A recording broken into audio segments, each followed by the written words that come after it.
Good morning बच्चों। आज मैं क्लास 10th जो मेन बुक है फर्स्ट फ्लाइट उसका चैप्टर 1 का जो 2 पोम है, उसका पहला पोम तो हम लोग डिस्कस कर चुके हैं, डस्ट ऑफ स्नो। उसी में जो एक और पोम है फायर एंड आइस, आज उस पोम को देखेंगे। And what I am going to do, I am going to give you an overall summary of this poem. नाम क्या है? Fire and ice. तो पहले ये जान लो कि इस पोम में रॉबर्ट फ्रॉस्ट कहना ये चाहता है कि लोग ये कहते हैं कि दुनिया ख़त्म होगी आग से या दुनिया ख़त्म होगी बर्फ से। मतलब कोई बहुत ही जाइगेंटिक वल्केनो आएगा और दुनिया ख़त्म हो जाएगी, या कोई आइस एज आएगा, पूरी ज़मीन एकदम बर्फ़ बन जाएगी और दुनिया ख़त्म हो। लेकिन यहाँ पोएट क्लेवरली क्या करता है कि फायर और आइस को सिंबॉलिक भी मान रहा है। तो ये पोम जो है वो सिंबॉलिक है। यहाँ फायर का मतलब आग जो है वो तो हो सकता है, उसके साथ साथ इसका मेन पोम में आइडिया क्या है कि फायर मतलब डिज़ायर, ह्यूमन डिज़ायर, इंसान की डिज़ायर जो है वो दुनिया को बर्बाद कर देगी। और आइस का मतलब है हेट, नफरत। जो इंसान एक दूसरे के लिए हेट पालता है वो दुनिया को बर्बाद कर देगा। तो ये सिंबॉलिक पोम है। चलो, पोम शुरू होता है कि some say the world will end in fire, some say in ice. अब सम से का मतलब क्या है? ये अपना ओपिनियन नहीं दे रहा है, कह रहा है कुछ लोगों का ये मानना है कि फायर दुनिया को खत्म करेगी, कुछ लोगों का मानना है कि आइस दुनिया को खत्म करेगी। लेकिन यहाँ फायर का मतलब क्या है? डिजायर। आइस का मतलब क्या है? हेट। याद रखना।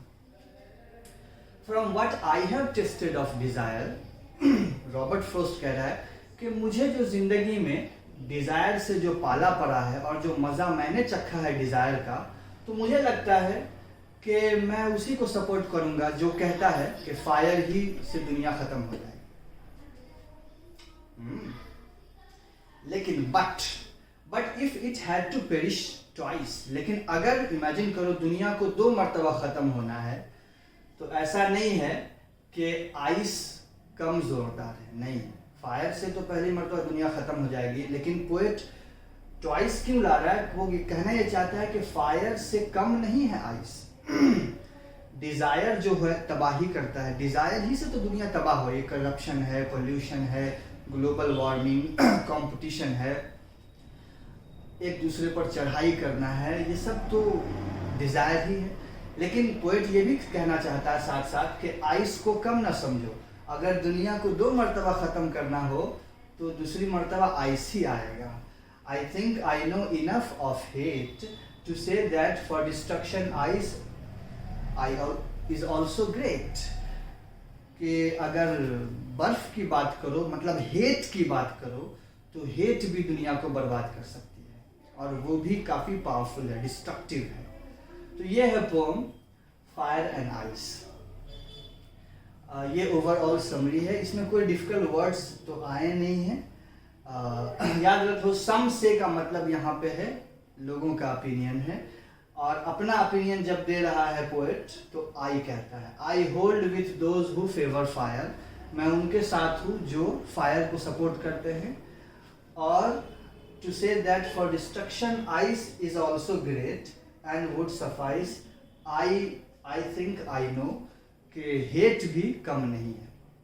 तो दुनिया दोनों में से किसी एक आइडिया पर ख़त्म होगी, और अगर 2 मरतबा ख़त्म होना है तो एक मरतबा फायर, पहले डिज़ायर, उसके बाद ice. What do you think? What do you think? The desire of human beings will ultimately lead to the end of the world?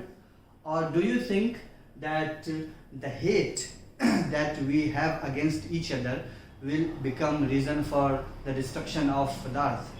Or do you have some third reason? Okay, so this is the end of the lovely small short poem of class 10th. I will see you in the next video with next chapter. Okay, take care, bye bye.